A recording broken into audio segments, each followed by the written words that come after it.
it's a great crowd for really a great candidate. I'm going to bring up Teresa in just a couple of minutes to do the introductions, but I would be upset if I didn't get to say a few words about Mike. Mike's done an enormous amount to help this party, help this county, and help Orangetown. The number of people in this room are direct results of the efforts that Mike's put into this party in the past couple of years. For us to come out and support him today is my honor, my privilege. I know he's going to win. I know how Mike works. Mike's called me 6 times a day since he decided to announce, and I'm sure there's 100 people in this room that he's done the same thing to. But it's because he's got a desire to win. Mike is a real policy guy, so when he gets to Albany, he's not just shaking hands. He's looking at things. He's trying to figure things out, and he's trying to make things better for all of us.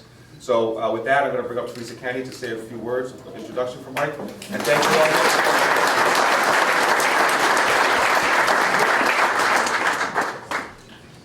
Everyone. So as you know now, I am the new town supervisor of the town of Orangetown. Here to introduce Mike Lawler. Before I introduce him, I do have a few quick words I'd like to say. To start, I've only known Mike a little over 2 years, which is somewhat amazing to me. It was when I first met him. I thought he was extremely serious, mature beyond his years, which is all very true. But what I came to learn is that he also has a very good sense of humor. So for some of us who've been at the end of his texts that are witty with little memes during a town board meeting, which are sometimes aimed at us or the town board members, we know that he has a sense of humor too. So he's not all seriousness. I was going to say about the technological skills, because he was sending pictures and dancing people, and I didn't, whatever. But Mike and I became fast friends, and at the time, I thought it was because of my charismatic personality. It was not long after that, at an AOH fundraiser, where I learned his true motives. When he asked me if I'd ever thought about running for a public office. And at the time, I said something along the lines of, not now, or maybe someday. I didn't say no, absolutely not, never. And so with that, as you see me standing here today, it's a lesson for all of you. If Mike ever mentions those words to you, run as fast as you can. But over the next 2 years, and through a very stressful campaign, I really got to know Mike. And I got to learn a lot about him. First and foremost, he loves his family and he adores his wife. He's honest, he's hardworking. He's smart, and he's tenacious. That's the word I had to use. I had to come up with a word, he's tenacious. But what I also learned is that Mike is not about supporting Republican candidates just because they're Republican. Mike's about finding the best person for the job, somebody who's going to represent you, and who does the right thing. And so I think that's why Mike is stepping up to run for the Assembly.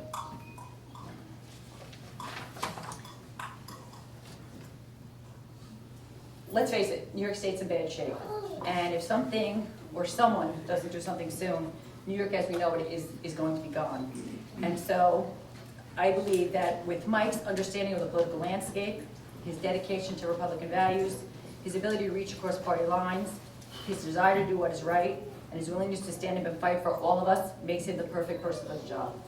So without further ado, let me introduce the person who really does not need an introduction, my deputy supervisor, my campaign manager, and more importantly, my friend Mike Lawler.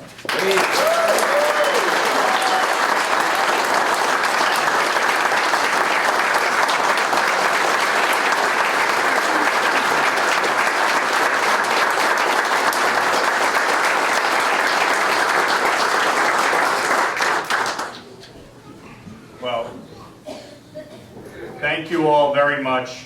I appreciate you all coming. I appreciate the kind words from Lawrence and Teresa. It means a lot to me, and I thank you for that.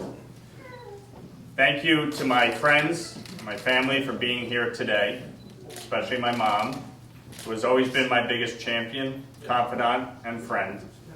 I appreciate you more than words can convey. And most of all, thank you to my incredible wife, Doina, for her encouragement and support, and most of all, her love. 5 years ago today, she said yes, and I am forever grateful to walk this journey by your side.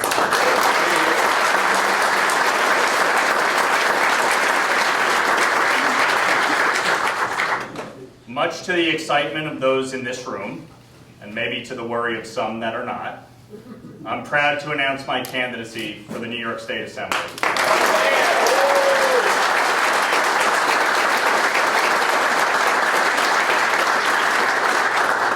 more importantly, I'm grateful for the positive response and strong support that I've received over the past 10 days since declaring my intention to run. And really, I'm overwhelmed with gratitude by all of you coming out today to support me. So thank you very much.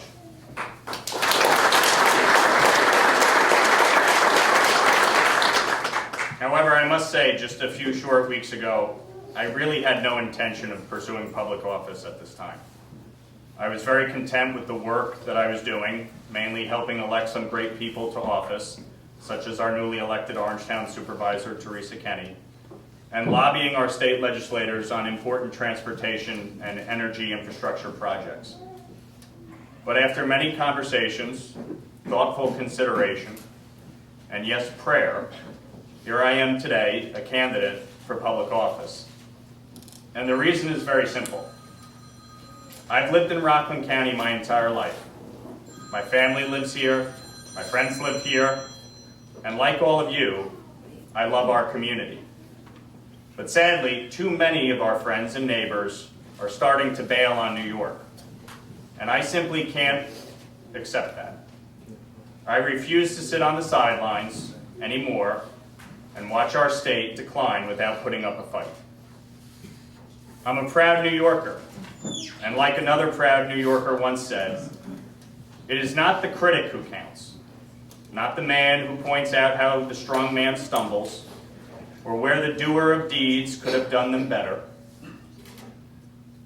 The credit belongs to the man who is actually in the arena, whose face is marred by dust and sweat and blood, who strives valiantly, who errs, who comes short again and again, because there is no effort without error and shortcoming, but who does actually strive to do the deeds, who knows great enthusiasms, the great devotions, who spends himself in a worthy cause, who at the best knows in the end the triumph of high achievement, and who at the worst, if he fails, at least fails while daring greatly, so that his place shall never be with those cold and timid souls who neither know victory nor defeat.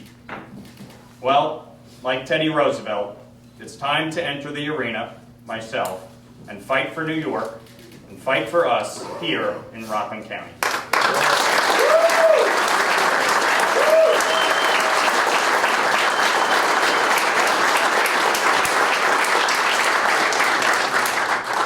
Now, running for the state assembly in this heightened partisan environment won't be easy.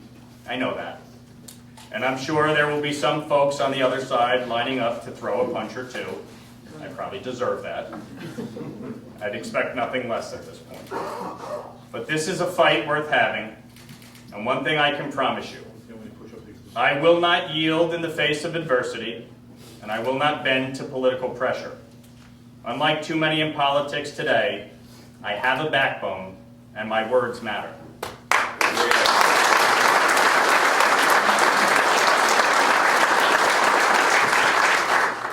As your assemblyman, you will always know where I stand. I will never say one thing while doing another, and I will never put my own political interests ahead of the interests of our community. But win or lose in November, I will run this way the way I've tried to live my life, with dignity, honesty, integrity, and above all, a willingness to sit down and talk with anyone to try and find areas of agreement and address the issues that matter most to Rockland County. And what are those issues, you might ask? Sadly, New York has become the toughest state in America in which to live, work, and raise a family. And with the complete one-party takeover of the state legislature in Albany, it's only getting worse.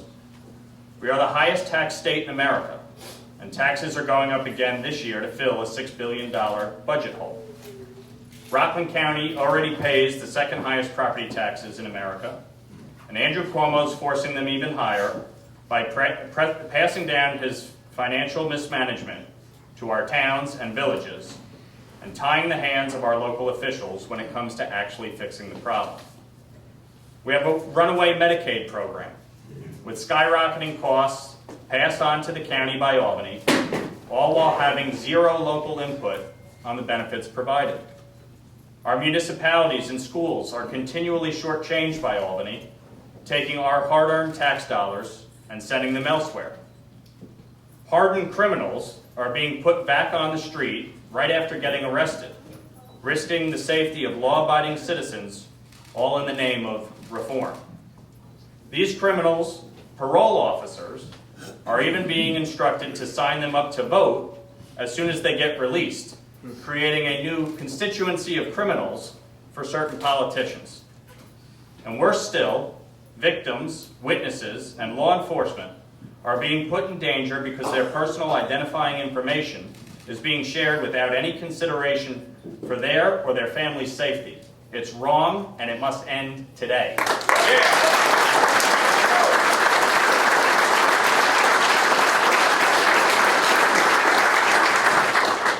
We can't afford college for our own children because of these high costs, but we're paying tuition for non-citizens with our tax dollars. Our roads and bridges are crumbling, and our already limited train services are being cut. Congestion pricing is on its way unless the federal government steps in and stops it, which will especially hurt our county with its limited public transit options to Manhattan. We have a commuter tax and another Cuomo bridge toll increase coming. There's a bill in Albany to outlaw cigarette filters in New York while we legalize marijuana, and a bill to legalize prostitution while limiting the rights of law-abiding gun owners. Andrew Cuomo is shutting down Indian Point next year. Bill de Blasio is banning natural gas, and neither one of them has an answer for how we're going to heat and cool our homes or power our businesses, even as Westchester faces a moratorium on new natural gas hookups due to a lack of supply. Millions of our tax dollars are given to businesses, investments they call them, that fold within months. And our state economic development plan consists of casinos, pot, and online sports betting. And all of this is before we even get to well thought out and fully funded ideas like Medicare for All and the Green New Deal. Folks, this is what happens when you have one-party rule and runaway progressivism in a state like ours. Sadly, this is where we find ourselves today. This is the New York that we're living in. But here's the good news. We don't need to put up with this anymore. We can fight back. We can elect people with basic common sense to public office again. The worst thing we can do at this moment in history is retreat or remain silent. If we don't push back now, we will see a radicalism in Albany that will spell the death of this state and continue the mass exodus to Florida, Texas, and the Carolinas. I realize there won't be a Republican majority in the Assembly next year. But A, we need to start somewhere, and B, we have to have truth tellers in Albany. If I and others aren't in Albany speaking the truth will be forgotten. And that's the scariest thing of all. It's what the Democratic Socialists in this state want. You know me, and you know what I'll fight for. I'll fight to end the corruption that has plagued our state government for too long, where there is one set of rules for a select few and another set of rules for everyone else. Fairness and equality must be the cornerstones of our state government, and that includes ensuring that we apply the law across the board. We must stop picking winners and losers and start providing a level playing field. I'll fight to address our affordability crisis and put an end to Albany's out-of-control spending. We need to live within our means and cannot continue to foot the bill for every well-intentioned idea coming out of New York City. I'll fight to pass legislation that either mandates the state fully pay for and run Medicaid or allows the counties to finally have a say in what services are offered above the federal minimum.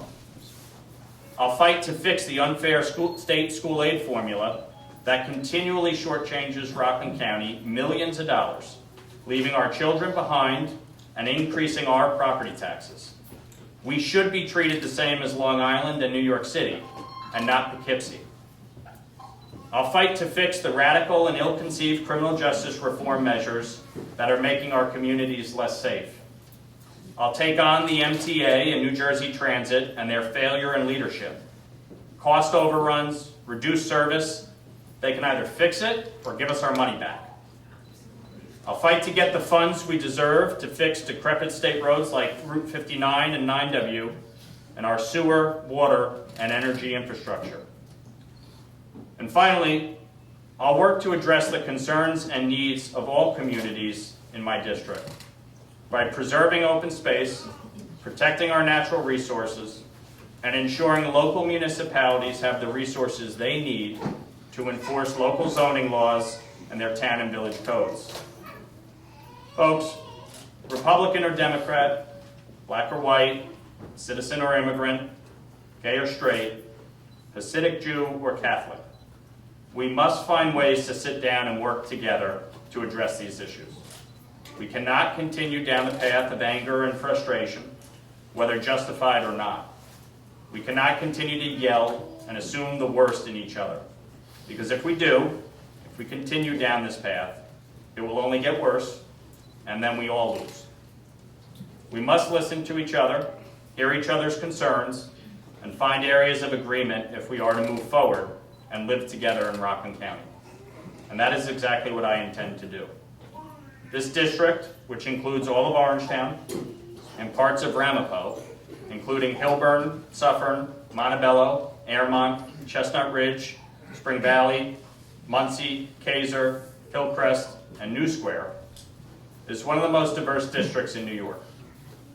My job will be to respect that diversity and find areas of commonality, and to make sure that every community is treated equally, no matter who lives there.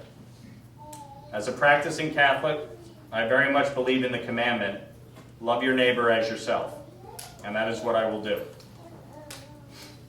Finally, I want to share with you two very personal reasons why I'm running for public office. First, I believe education is a fundamental right. Every child should have a quality, affordable education, and no child should be relegated to a substandard education. I have been fortunate to live in two great public school systems, Nanuet and Suffern, and now a third, Pearl River. But those schools helped shape my future and gave me the foundation I needed to succeed professionally. When I was in second grade at George W. Miller Elementary School, my teacher, Anna Petrov, a Russian immigrant, informed my parents that while she thought I was smart, I was immature, and she recommended to them that I repeat second grade. It was a program called The Gift of Time. After much discussion, my parents agreed, and I repeated second grade. It was the best thing that ever happened to me, and it allowed me the opportunity to flourish and grow as a student and as a person, and ultimately allowed me to become the valedictorian in my graduating class at Manhattan College. I tell you that not to brag, but because of the pivotal role education plays in a child's life, and that education must include vocational training. Every child, whether in a public, private, or religious school, should have the same opportunity that I had, and more importantly, I believe that every child should be able to pursue their hopes and dreams and use their God-given skills and talents. Second, I mentioned earlier that I prayed before deciding to run, and I want to share with you why. When I was 26, my dad passed away from cancer. It was a life-altering experience, not because he died. We all experienced that loss. But because through that experience, I learned a lot about how to live. In our last conversation, my dad impressed upon me two very important points. The first, to whom much is given, much will be required. And the second, to keep an eye on my moral compass and do God's work. It was a powerful message and one that weighed heavily on me as I made this decision. Public service is a noble calling, and in many respects it requires a lot of personal sacrifice. But if you seek to serve your neighbors and your community with humility, integrity, and dedication, it can be very rewarding. As your assemblyman, I will do what is required for our community, because unfortunately, too many politicians, particularly in New York, seem much more focused on how much they are given than the responsibilities that go with the job. The campaign ahead will take hard work, and I will be so grateful to have you alongside me every step of the way. You and I share a vision, and it's a vision we must now advance. There can be no retreat. We must move forward, and the time is now. Thank you.